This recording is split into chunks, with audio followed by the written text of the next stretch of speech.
Welcome back for part 2. Sound installation of the Kato SD40-2. I'm going to use an ESU DCC board with sound. And of course, the last video I mentioned that I had damaged those boards somehow, and I do have those back for repair at this time. I did machine down framework. I'll show you that. Part I'm not going to show you is that I tried to install the Digitrax board with that little sugar cube on there, and they're just it raised the back of the printed circuit board slightly, and the shell would not fit down on the framework. So, but I will show you the milling work there. I also want to show you taking apart the SD40. This is a little bit different than other ones. And putting it back together especially, I ran into a little bit of a problem, and I'll show you how to make sure that that doesn't happen. The trucks were scraping on, almost like on the framework, but I'll show you what that is. So let's take a look at disassemble and working on the frame of that Kato unit. Okay, well, back to the Digitrax board, and it just did not work. Trying to put the surface mounted, it wouldn't let it come down far enough. The speaker back here also, with the board tipped up just a little bit. With the new ESU board coming in, positive they'll work, and we'll have that at the end of the video once I get them back. So it's going to be a little while maybe before I get this out. But what we will do is I'm going to go back and reinstall the MRC board. And the MRC board had a little bit of the same problem with the speaker right down here. It used to hit on the frame and would tip that up a little bit. So now with that milled out, at least that clearance will be open. So we'll reinstall this and at least get the locomotive back in operation until we can get the ESU board in. I wanted to start with taking the SD40-2 apart, the new Kato. And I've already kind of lifted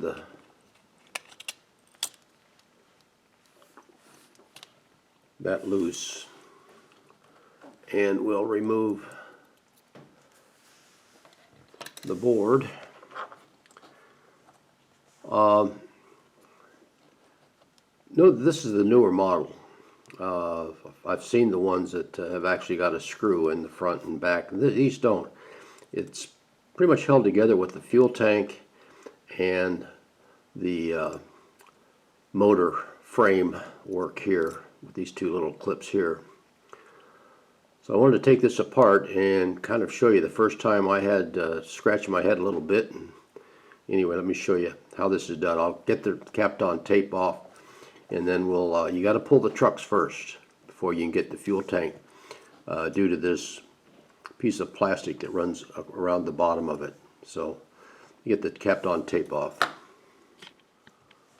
You have to remove the trucks first, and they're actually only being held in by these two little areas right here.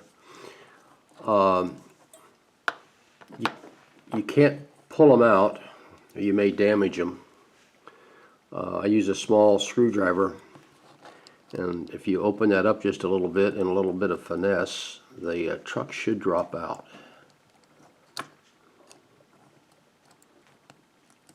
Come on. There it is. What's kind of interesting with these trucks is they have their own drive shaft. A little worm gear in here, and they've got their drive shaft that goes up and goes into the flywheel area. So set that one there. You can't get them in backwards, so they'll only go in one way. Front and rear are both the same. And there's the other one out. Take it back. Be gentle with them. So there's the other one. So now that we have that, we can do it. And there's actually a small clip up here in front that snaps in. So you have to kind of gently pull that away from the frame. The back is same way. There's little tiny clips there that it has to snap into. And fuel tank is tight. Oh sure.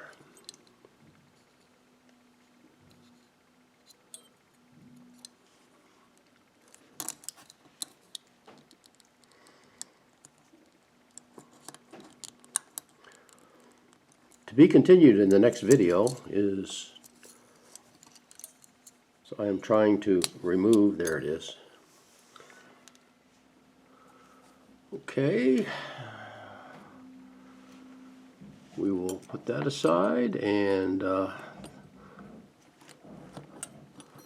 motor clips already came undone for me, and there you go. So got the two frames. I'm going to go out and mill them off. I'm going to machine these down a bit so we can get that sugar cube up in there. We're going to use ESU decoders once they get back from being repaired, and get those installed. So next project, we'll go out to the drill press that I use as my mill. If you're going to machine this down, the sides are not flat here. You're going to have to make up a shim to go in there before you clamp it in the vise. And I had one here and one back here. So do that prior to clamping. Well, before I get a lot of comments saying I shouldn't do this with a drill press, this is really some very light work. Using a 1/4 inch end mill, and make sure you use a vise, an XY vise that's clamped down. Thing can grab you. I don't want anybody getting hurt or losing a finger or something like that. So I've got to hold the camera and do the mill, so I'm going to do a little milling, and then I'll show you where I'm at.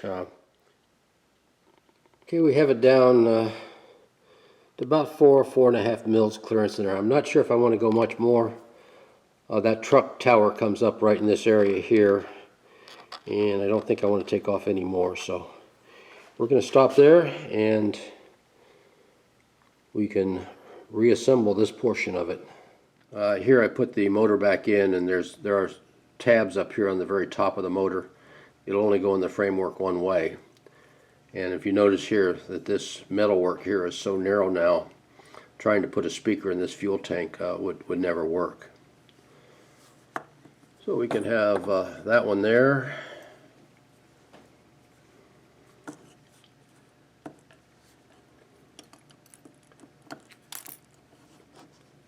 And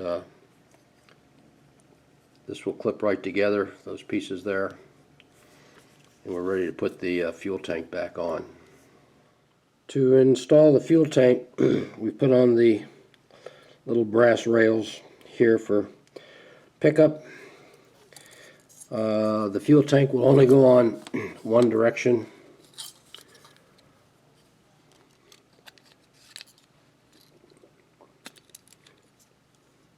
And it definitely went back together a lot easier than it came apart. Let's make one quick check. Like I say, make sure that these pieces snap up onto the frame here, both front and rear. And that's what holds the whole piece together. Also, I have added some capped on tape in here for when the board goes in there. So installing the trucks, they go back together fairly easy. You're going to have to take the drive shaft and kind of angle it down through there, and you'll feel it when it kind of engages the flywheel.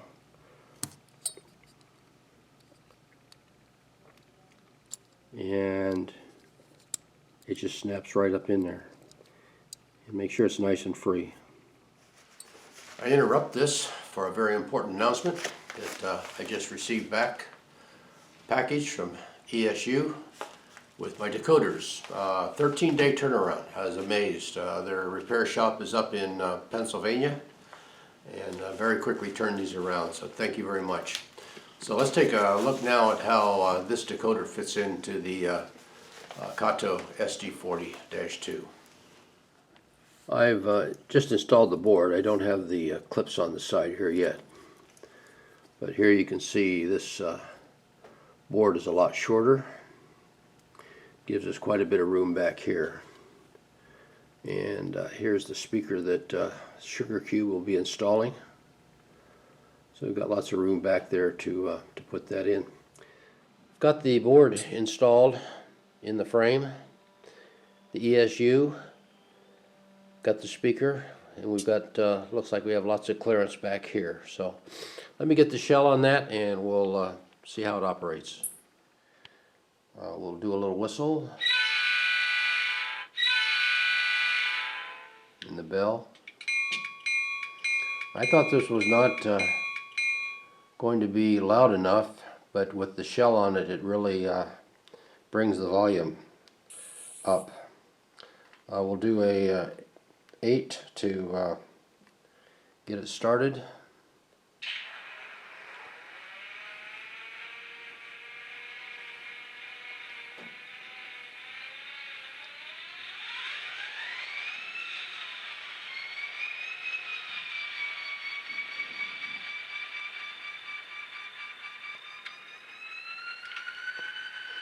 And we'll give it, there's a step 1, a step 2.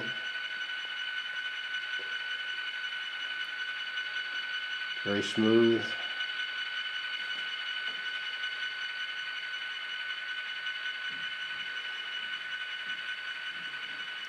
We'll reverse.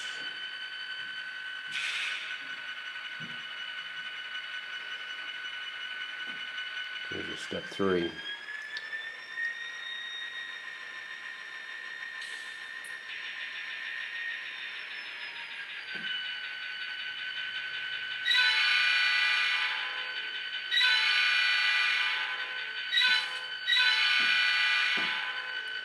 So very pleased with it.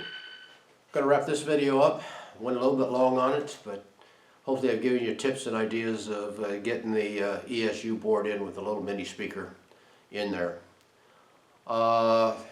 Things I learned was make sure you use an XY vise if you're going to do a little mill work. And I actually had to call tech support to figure out why the locomotive wouldn't move. They said press 8, and sure enough, engine fires up, takes about 15 seconds and proceeds on. So thank you very much for watching. Just be safe and we'll look forward to seeing you again.